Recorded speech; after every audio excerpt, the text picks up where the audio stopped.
going to turn it over to our council, city council, if they have to ask any questions. Oh, I'm sorry. There's more? Okay.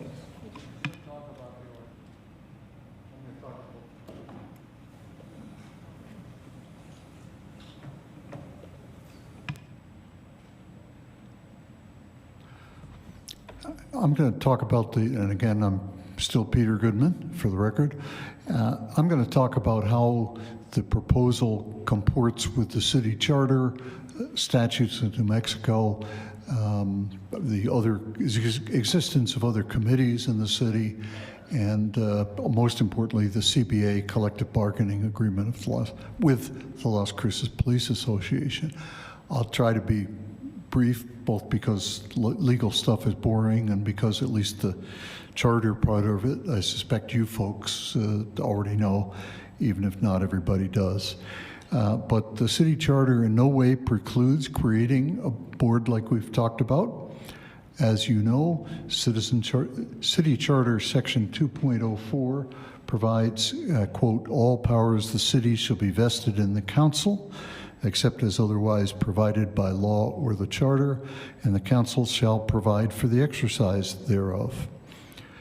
The charter further provides that the administration of the city's affairs shall be divided into organizational units established by the council and, quote, under the direction and supervision of the city manager.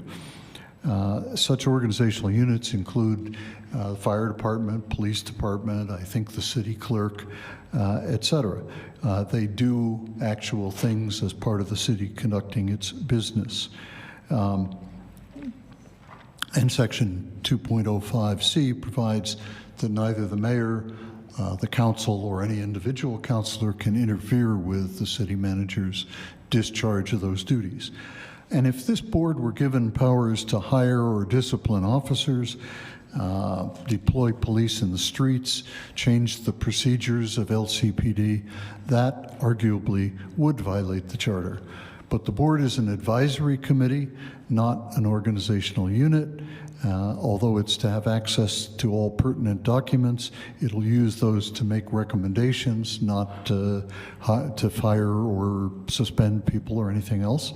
They're basically an advisory committee is defined as a body that provides non-binding strategic advice. It has no decision-making powers. It doesn't perform as an organizational unit, obviously. So it is not precluded. It's worth noting also, perhaps, that under New Mexico law and the city charter, the council has the power to protect its inhabitants, keep the peace and order, and to establish boards and commissions. Section 4.05 of the charter specifically grants the council broad authority to, quote, provide a method for receiving and acknowledging and striving to resolve complaints and grievances, unquote. The proposed board as an advisory body is simply a vehicle to receive and investigate such complaints and to provide several varieties of advice designed ultimately to help you make Las Cruces a better and safer place for all. So in short, you can do this under the charter if you choose to do it. Now, Mayor Miyagishima has suggested at one point that he could turn one of the existing committees into such a board. And maybe you could turn a deer into a horse too, or a packing cart into a wine bottle. So I'll just take a moment to address that. The two existing committees are not designed to be a police review board. That's not their expertise, nor could they be stretched to be one. First, they're so secret that even city councilors will tell you that they have a hard job finding out what goes on at those committees unless they happen to sit on that particular committee. Now, the mayor tried to prevent the work session that we're now thankfully having on this, and then suggested, well, we can pass this on to one of the committees. And a councilor immediately pointed out that that was perhaps suggested because the mayor could use the committee to kill the proposal. Turning such a small, selective body, secretive body, into a citizen-oriented board would be quite a task. A citizen-oriented board designed to shine light on these matters and cooperate with disaffected community members.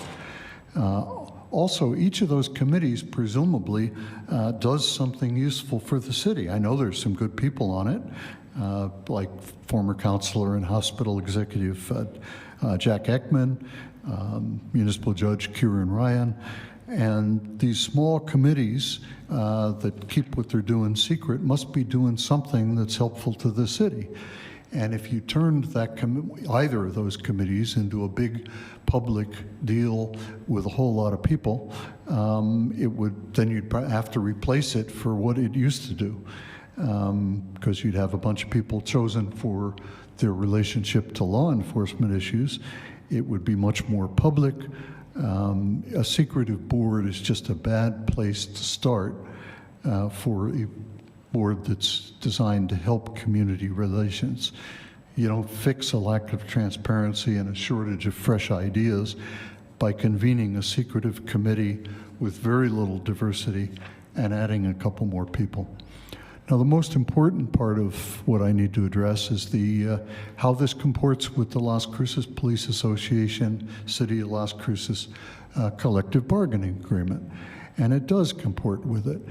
Several of us have reviewed the CBA carefully, and there's not a real problem here. Should note that this board is much different from internal affairs, and the important part of the CBA, the professional standards section, discusses how investigations by internal affairs will go, and some of the rules and that sort of thing. This is a vehicle for enhanced communications and trust between law enforcement and the citizens, with the responsibility to investigate all aspects of police department and make recommendations on policies, procedures, improved training, communications, and discipline in specific cases. And again, the board has no authority to discipline anybody. The CBA nowhere provides that it is the exclusive way for Las Cruces to address police matters and how the police department is working or might be improved.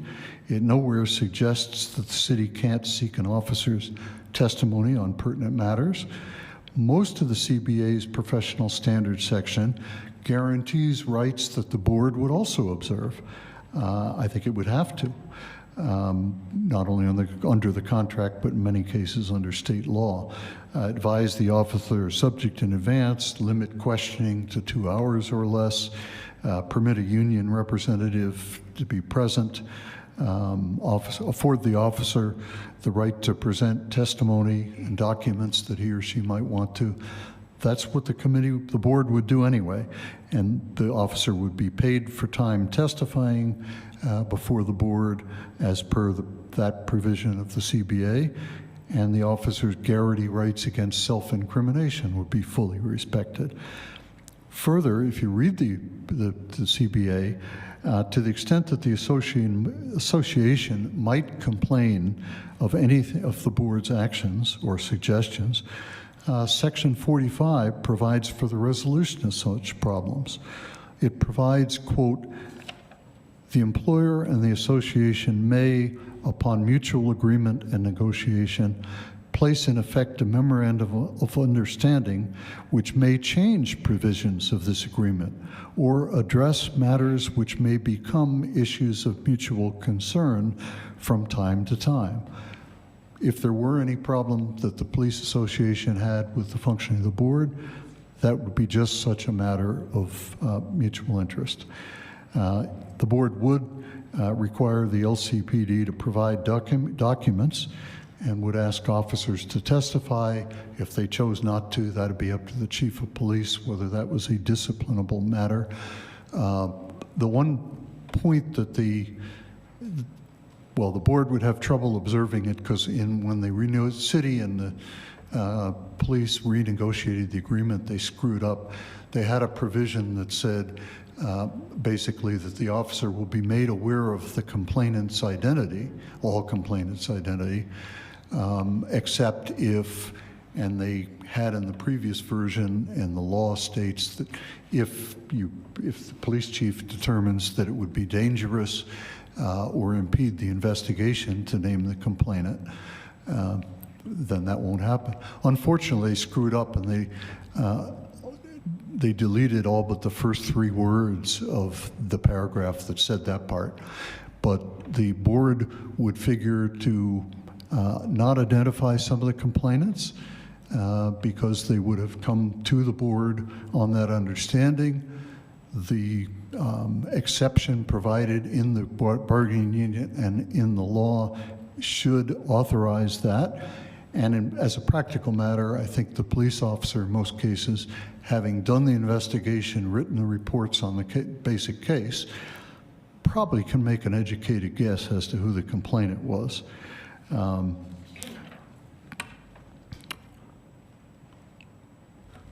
I would further note that the hundreds of other cities using a CPOC also have police unions and also have worked out anything that needs to be worked out.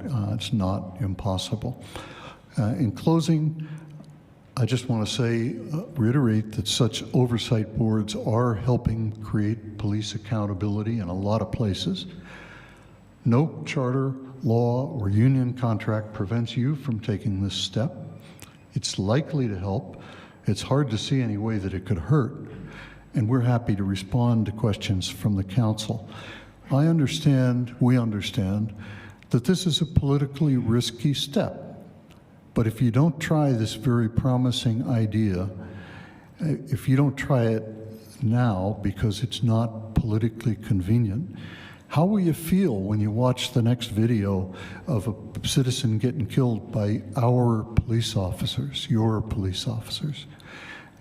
If you do not try to make a real difference, what will you say to the family of the deceased, to the citizens who are tired of seeing vast sums paid out to litigants where the city's case is so hopeless that the city doesn't even attempt a trial? Or what will you say to the Department of Justice representatives who arrive responding to the NAACP proposal asking, well, what has the city done? Thank you very much, and we'll stand, or rather sit, for questions. So that concludes your presentation, Peter? Okay. Yes, I'll let my colleagues ask questions.